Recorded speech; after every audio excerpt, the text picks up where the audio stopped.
Maharashtra nominations have ended, but it's also as much about the parties that have got the lion's share and the parties that can get those numbers for the alliance to return to the government. So who will be Maharashtra ka king? Let's take a look at this report.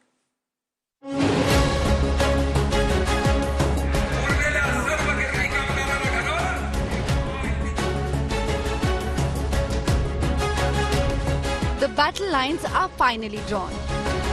The Mahayuti and the Maharashtra Vikas Aghadi announced their candidate lineup just hours before the deadline for nominations ended on Tuesday after a series of parleys that went down to the wire.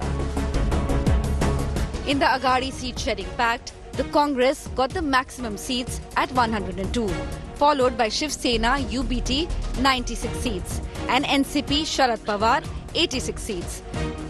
The Mahayuti finalized 287 seats with one seat of Malegaon still undecided. The BJP gets the lion's share of seats at 148, followed by Shiv Sena 80 seats and NCP 52 seats.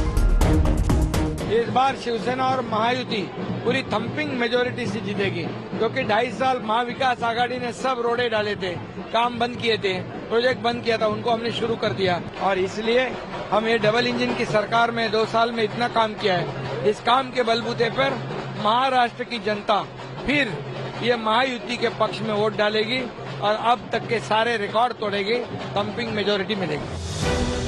As the candidate list emerged, it became clear winnability had trumped ideology. BJP leader Shaina NC joined ally Shiv Sena and filed nomination from Mumba Devi Assembly constituency.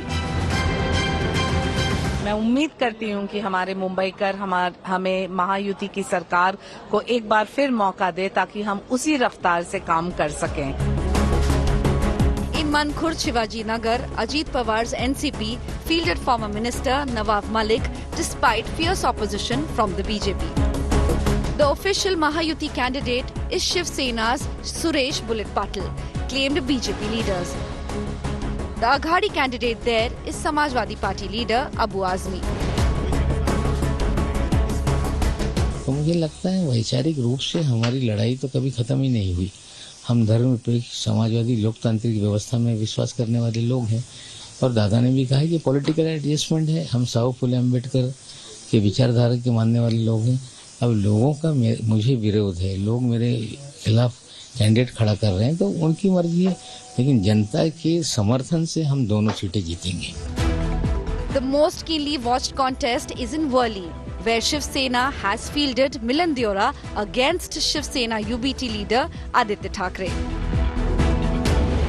नाही ठीक आहे बघा, हे सगळे उमेदवार आता आम्ही निवडणुकीला सामोरे जाऊ जे भाजपला पाठिंबा देतात किंवा भाजपच्या वतीने लढतात किंवा भाजपच्या वतीने निवडणुकीत आलेले आहेत, एकनाथ शिंदेच्या वतीने निवडणूक आलेले आहेत, हे महाराष्ट्र द्वेष्टे आहेत, महाराष्ट्र द्रोही आहेत, कारण ह्यांनी गेल्या 2 वर्षांमध्ये महाराष्ट्रातल्या प्रत्येक जॉबची संधी, रोजगाराची संधी नेली गुजरातला। वर्ली का विजन वही होगा जो स्थानिक नागरिकों का विजन है, वही मुख्यमंत्री साहब का विजन है। मुंबई में जो कॉमन मैन है, सबसे बड़ा समस्या हाउसिंग का है। यही विजन मुख्यमंत्री पूरी मुंबई में लागू कर रहे हैं। घाटकोपर की रमाबाई नगर, वर्ली के बीडीडी चौल, यही काम को हम आगे ले जाना चाहते हैं। The last date for withdrawal of candidature is November 4th. Voting for all 288 seats will be held on November 20th in a single phase. The counting of votes will be taken up on November 23rd. Bureau Report, India Today.